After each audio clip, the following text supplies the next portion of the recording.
세계 각국이 기후위기에 대응하기 위해 2050 탄소 중립을 발표하는 가운데 국제협력에서도 기후정의와 환경이 주요하게 고려되고 있어요. 이 가운데 최근 농촌개발협력 영역에서 주목받고 있는 따끈따끈한 주제가 있다고 하는데요. 바로 자연기반 해법, 줄여서 NBS라고 불러요.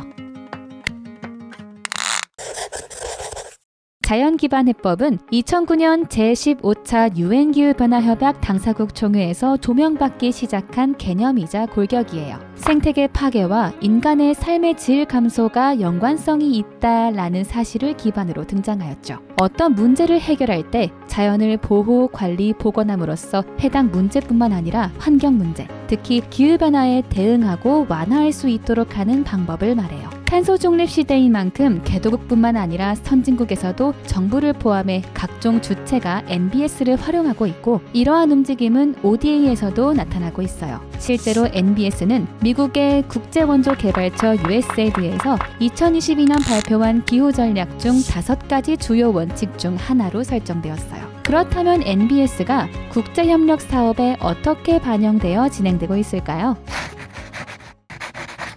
2012년부터 41개국 500만 명을 대상으로 소규모 자작농 기후변화 적응 지원 프로그램, 줄여서 ASAP가 진행되고 있어요. 이름 그대로 자신 소유의 작은 땅에서 농사를 짓는 개도국 농부들이 기후변화에 적응할 수 있도록 돕는 걸 목적으로 해요. 그중 에티오피아, 감비아 등 총 7개 국가에서 NBS가 적용된 세부 프로그램들이 진행되었죠. 니카라과에서는 커피와 코코아를 심은 농경지에 그림자를 만들어줄 나무들을 심어 농작물이 지나치게 뜨거운 태양에 노출되는 것을 막았어요. 또한 땅에 콩과 식물을 심었는데요. 덩쿨 형태의 콩과 식물이 토양을 덮게 하여 땅에 영양분을 공급하고 수분이 증발하는 것을 방지하기 위해서이죠. 에티오피아에서는 풀과 식물로 울타리를 쳐 녹지를 늘리고, 니제르, 수단, 타지키스탄, 키르기스스탄에서는 목초지를 복원하여 기후변화로 발생하는 재해에서 토양이 유실되는 것을 방지함과 동시에 배출되는 탄소를 흡수할 수 있게 하였어요. 감비아에서는 맹그로브 숲을 복원하고 있어요. 감비아의 맹그로브 숲은 기후위기로 인해 커진 조수간만의 차에 견디지 못하고 서서히 사라지고 있어요. 맹그로브 숲을 보호, 복원함으로써 지역 주민들이 물고기, 굴 같은 수산물을 채취해 양식하여 끼니를 해결하고 소득을 얻으며 파도로부터 생활터전을 보호할 수 있게 되었어요. 또한 맹그로브 숲은 열대우림보다 이산화탄소 흡수 능력이 5배가량 뛰어나 더 많은 탄소 배출 저감을 기대할 수 있어요.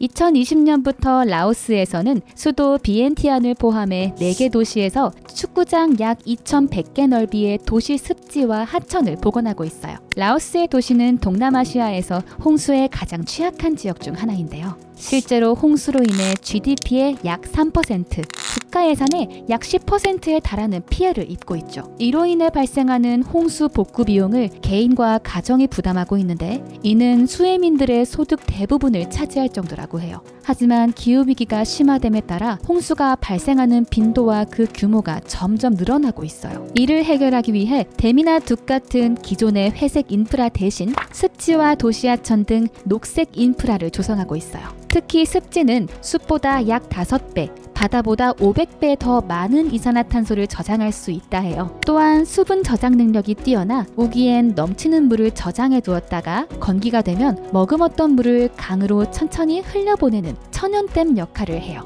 복원된 습지와 도시하천 등 녹색 인프라로 물 흐름을 조절해 홍수의 위험을 줄이면서 동시에 늘어난 녹지로 과열된 도시의 온도를 낮추고 생물 다양성을 복원할 수 있어요. 이를 통해 4개 도시 중 하나인 팍세의 인구 74,600명이 직접적인 혜택을, 4개 도시 인구 82만 5천 명이 간접적인 혜택을 받을 것으로 보여요. 이는 라오스 인구의 약 10%를 차지하는 수라고 하니 엄청나죠? 지난 14년 동안 자연기반 해법은 다양한 논의를 거쳐 환경과 개발, 그리고 국제협력의 새로운 기조로 자리 잡아가고 있어요. 앞으로 기후변화와 생물 다양성 등등을 고려했을 때 NBS 관련 자금이 2030년까지 최고 3배, 2050년까지 4배 증가해야 한다는 의견이 제시된 만큼 그 규모는 계속해서 커질 전망이에요. 실제로 캐나다는 기후변화 대응 ODA 재원을 2배로 늘리고 NBS를 접목시키기로 했어요.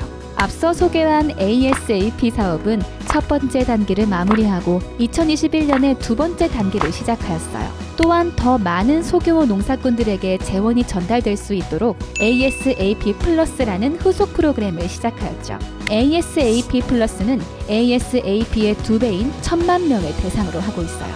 2019년 한 해 동안 전 세계에서 NBS라는 이름으로 총 1,330억 달러가 사용되었어요. 하지만 이 중 ODA에 사용되는 금액은 겨우 1.8%인 24억 달러밖에 되지 않아요.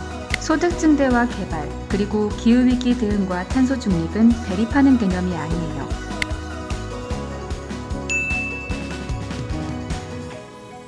두 마리, 아니 네 마리 토끼를 잡을 수 있는 NBS를 적용한 ODA에 더 많은 관심이 필요한 시점이에요.